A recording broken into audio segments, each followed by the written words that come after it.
mag-share lang ako kasi noong way back 1990s nung kinagis na naming buhay sa Bicol,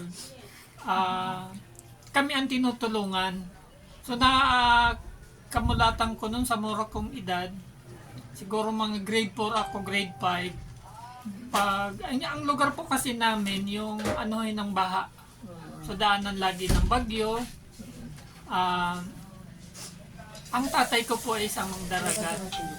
So kung ano po yung kalagayan nyo ngayon, dinanas namin yan noon. Siguro mas mahirap pa yung dinanas namin kaysa sa inyo. So ang tatay ko po, magdadagat lang. Pag bare months na, o yung amihan sa amin, hindi na po makalaot yung bangka namin. Although sarili po namin yung bangka, hindi kami nakikilabas. Ang problema po, ang tatay ko lagi na lang yung nakahiga. So, ang ginagawa ng nanay ko, pag uwi ko niya ng galing school, nagluluto siya ng maruya, nilalako ko. One time, kasi sigaw ko, bigla akong nadapa. So yung dala kong maruya, tapon na yung lahat. Noong kasi may takot ang mga anak sa magulang. So sabi ko, patay na. Wala akong bentang maiuwi. Ang ginawa ko, pinunasan ko yung maruya. Ang damit sa damit ko. Tapos minadaanan akong bingguhan. Sa awa ng Diyos, binili lahat.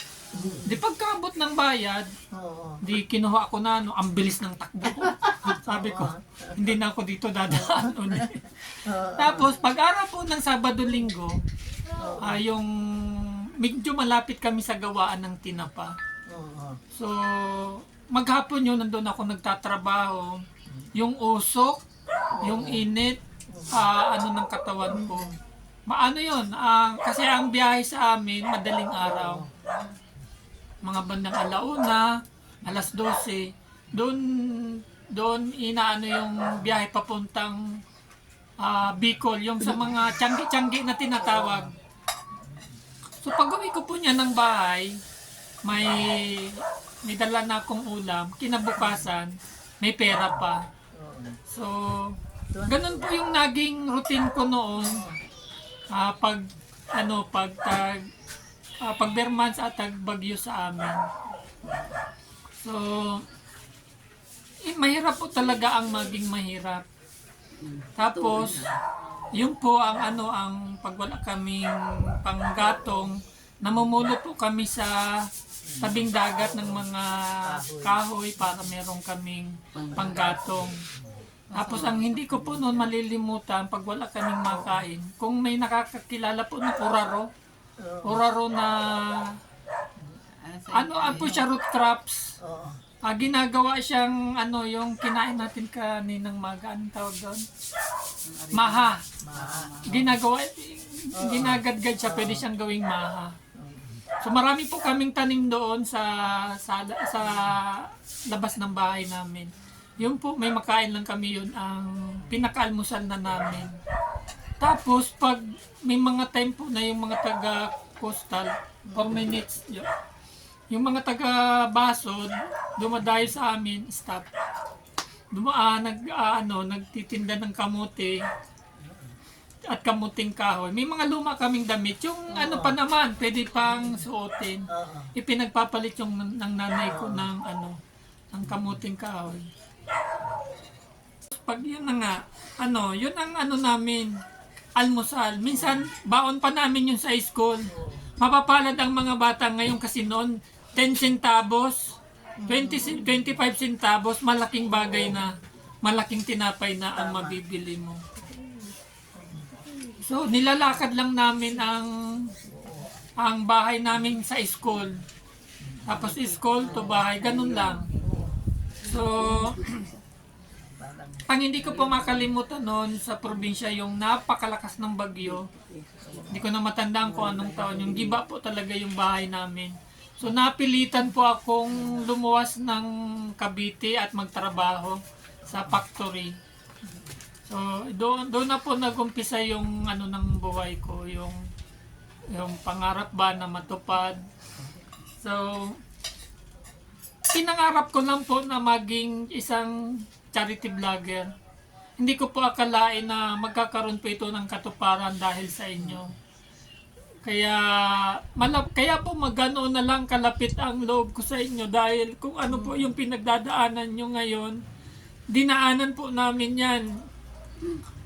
Yung minsan sariling tao mo pa yung nung natatandaan ko na lumapit yung nanay ko sa kapatid niya o sa kamag-anak niya, humingi ng tulong. Although binigyan naman pero may mga masasakit na salita. So, ang nanay ko palibasa mabait. Siyempre, ano na lang niya, tawag dito yung Binaliwala. Oo, inano niya na lang. Pero yung kahit masakit sa ano niya, dahil para lang may makain kami. So sabi ko darating naman siguro ang panahon na hindi naman kami habang panahon nasa baba. So ito ngayon, pinapangarap ko lang. Sabi ko kay Lord, pag nagsisimba ako sa Baclaran, may mga kumangkalabit sa akin, may mga talagang mahihirap na humihingi ng tulong. Minsan, karga yung bata, may dalang mga reseta ng gamot, humihingi ng tulong. Sabi ko, Lord, ang dala ko pa mas pang gasolina lang, pagkain ko lang. Tulungan mo pa ako, Lord, na makatulong din someday sa mga katulad nyo nga, sabi ko.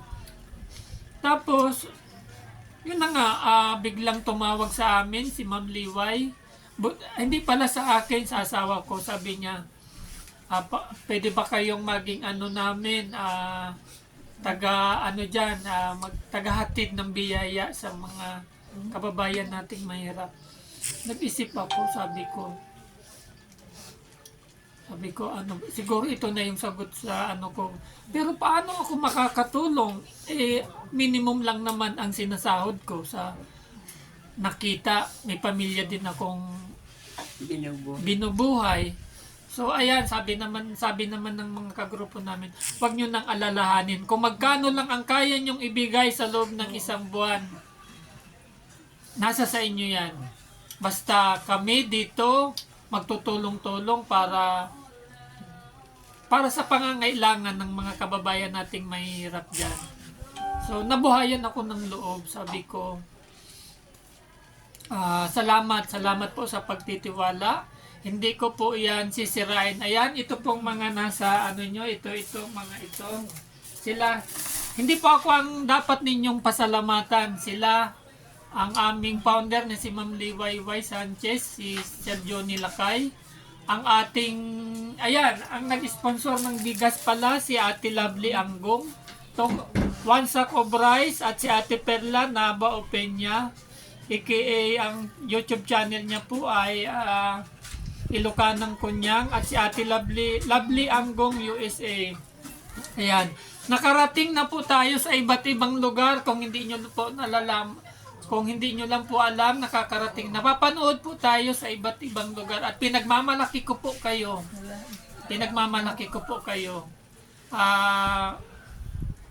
Matulad ni Lola Aida, siya ang una kong charity, ang una kong na-scout sa simbahan na namamalimos. Kasi nakikita ko kay Lola Aida yung nanay ko na napakabait. Siya po talaga yung una kong nilapitan at pinaunlakan niya naman po ako. Lahat naman po kayo na nilapitan ko ay talagang humihingi po ako ng permiso. 4 minutes. Ayaw nga. Salamat. Ayan, kaya sa inyo pong lahat na nandito ngayon, bagamat halos kalahati lang tayong nandito, at lubos po ang pasasalamat ko at hindi nyo ako binigo. Nagkaipon-ipon tayo dito. Ang hiling ko lang po sa inyo, i-subscribe nyo po ang aming main channel, Team United OFW Charity Group. So, bali 26 po kami na officers and members at may 6 po kami ng special sponsor. Ayan, iisa-isahin po natin. mula sa aming founder.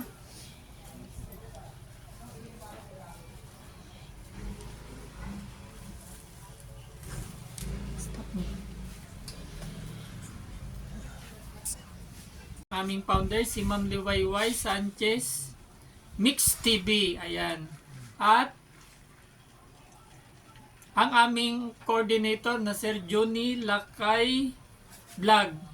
Ang binabanggit ko po ay ang mga YouTube channel namin. Si Ate Pearl Angel Mix Vlog.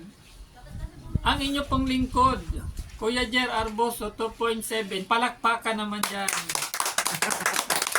At ang aking may bahay po, Ate Jo Vlog, palakpakan po ulit. Ayan. Ako yun. Okay. Si Ate Amber Lily, ayan po OFW yan.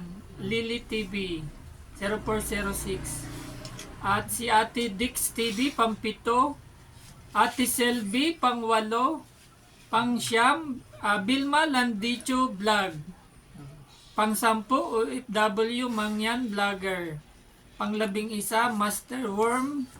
Pang-12 Single Mother Journey. Pang-13 Jules Vlogger 78. Pang-14 Wings Chabs TV. Pang-15 Nobis Journey. Pang-16 KB21 Mix TV, yung dumating sa airport noong nakaraang buwan, sinalubong po naming mag-asawa.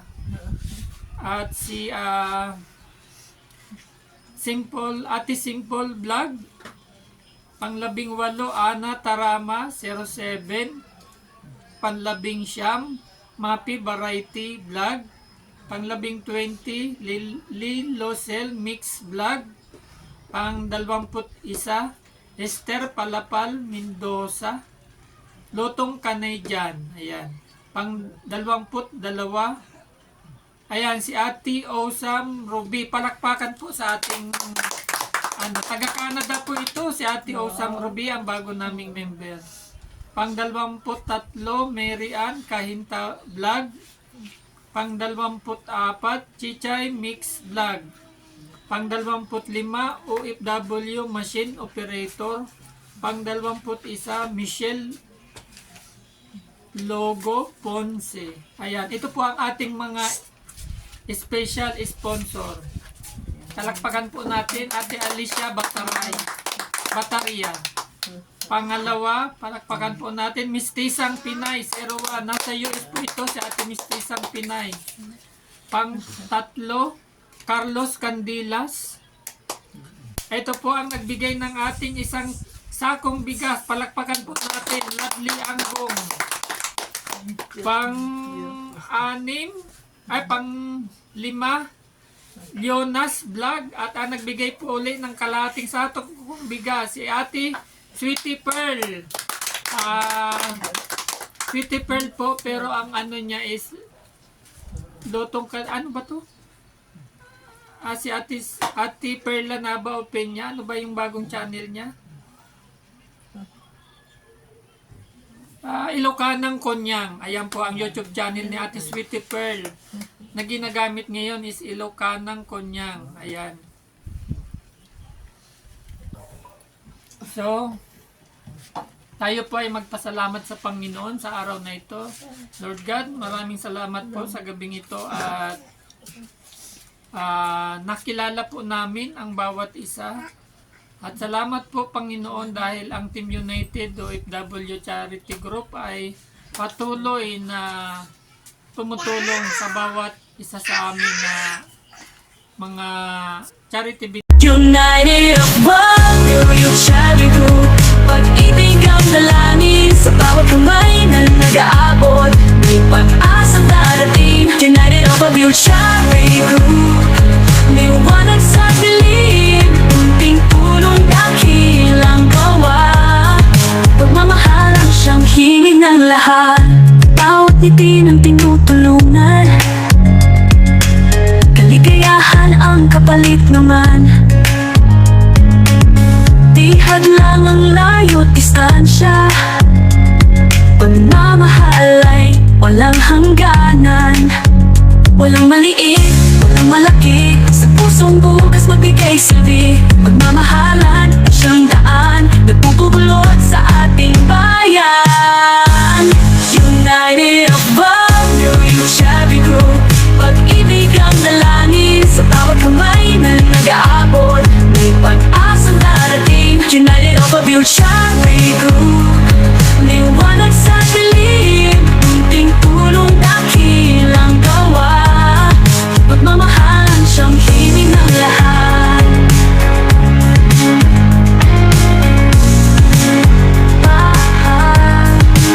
Sama-sama tayong magsilbi. Puso'y bukas, walang hinihintay na ganti. Sa munting paraan, sa bawat hakbang, pagmamahal ang ating ilaw at gabay. United above, New Youth Shabby Group. Pag-ibig ang dalangin sa bawat kamay na nag-aabot. May pag-asang darating. United above, Youth Shabby Group. Liwanag sa dilim, munting tulong dakilang gawa. Pagmamahal ang siyang hingin ng lahat. Munting tulong dakilang gawa. Pagmamahal na tali at wagas. United above, New Youth Shabby Group. Pag-ibig ang dalangin sa bawat kamay na nag-aabot. May pag-asang darating. United above, Youth Shabby Group. Liwanag sa dilim, munting tulong dakilang gawa. Pagmamahal ang siyang hingin ng lahat. United above, New Youth Shabby Group. Pag-ibig ang dalangin sa bawat kamay na nag-aabot. May pag-asang darating. United above, Youth Shabby Group. Liwanag sa dilim, munting tulong dakilang gawa. Pagmamahal ang siyang himig ng lahat.